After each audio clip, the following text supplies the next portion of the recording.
Hi, my name is Cara-Lynn Schengrund, and I'm a professor emeritus in the Department of Biochemistry and Molecular Biology at the Pennsylvania State University College of Medicine in Hershey, Pennsylvania. While my graduate training was as a chemist, my thesis project was the isolation and characterization of gangliosides from the brains of different animals.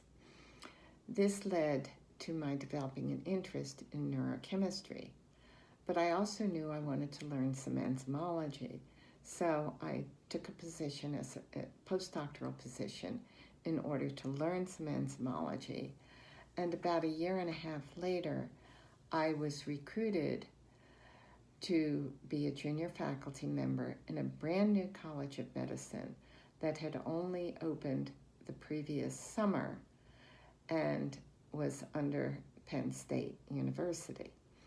I took that position, and my family moved to Hershey, Pennsylvania, where my husband worked for Hershey Foods. Initially in Hershey, I worked with Abe Rosenberg, and I was characterizing the subcellular distribution of sialidase in the brain. And sialidase catalyzes the cleavage of sialic acid from gangliosides. And Abe suggested that I might want to present the results of my work at what would be the first meeting of the American Society for Neurochemistry that was going to be held in Albuquerque, New Mexico. I took him up on his suggestion, submitted an abstract, went to the meeting, presented my research, and found a number of people were in the society that were interested in gangliosides. I also wound up helping to organize or serve on the host committee for the second annual meeting of the society, which was held in Hershey. What impressed me at those early meetings was the colorful nature of some of the founding members of the society. One of these members was Dr. Fulch, and he served initially as a secretary for the society and subsequently was elected to be its president. Once he was selected to be president, apparently members of council were concerned that he might not follow parliamentary procedure. So they decided he needed a parliamentarian. And I'm not quite sure how it happened, but they appointed me to serve in that position. Now, what I found interesting was that they would even trust such a very junior faculty member, junior member of the society, to try to rein in Geordie. I did try to rein him in, but I'm not sure I was too successful. Early on in the society, there were more men than women members. The senior women members that were there, however, made all of us feel very welcome, and they were people like Marjorie Lees, Marion Smith, Marion Keyes.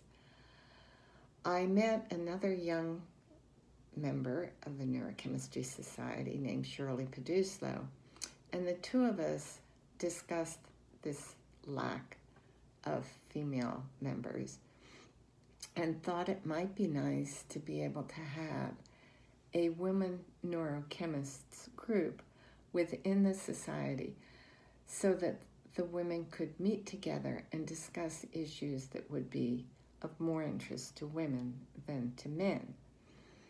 So we went to council, and they approved the formation of a women neurochemists group. And Shirley and I then proceeded to organize the initial Woman in Neurochemistry luncheon.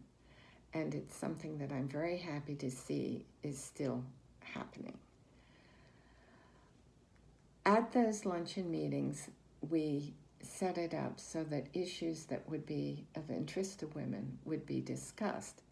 Those lunches were never closed to men, but at least until 2011, not too many men attended those meetings. Another interesting occurrence, another good point about the society, was that it allowed members to meet other members with similar interests and to perhaps set up collaborations or interactions with them. And one of those members that I met was Bob Yu. And over the years, I've been able to ask him questions or about specific methods. We've exchanged seminars, and not too long ago, he asked me to co-chair a session that he wanted to submit for consideration to be at a NeuroChem meeting.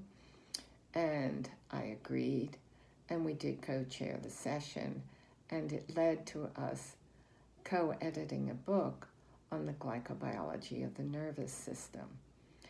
So what I'm trying to say is that these meetings have been a good place to meet people and make friends.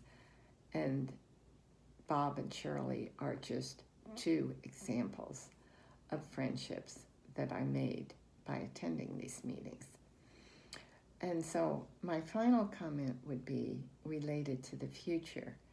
And I know that virtual meetings are being tested by various and sundry groups and societies. And I would just hope that the American Society for Neurochemistry would continue to have live meetings where people can interact with each other and you actually get together, talk about your science, and you have that time when the meeting isn't actually going on to get to know people well and to form those collaborations and scientific discussions that are so essential, especially for young investigators. Thank you.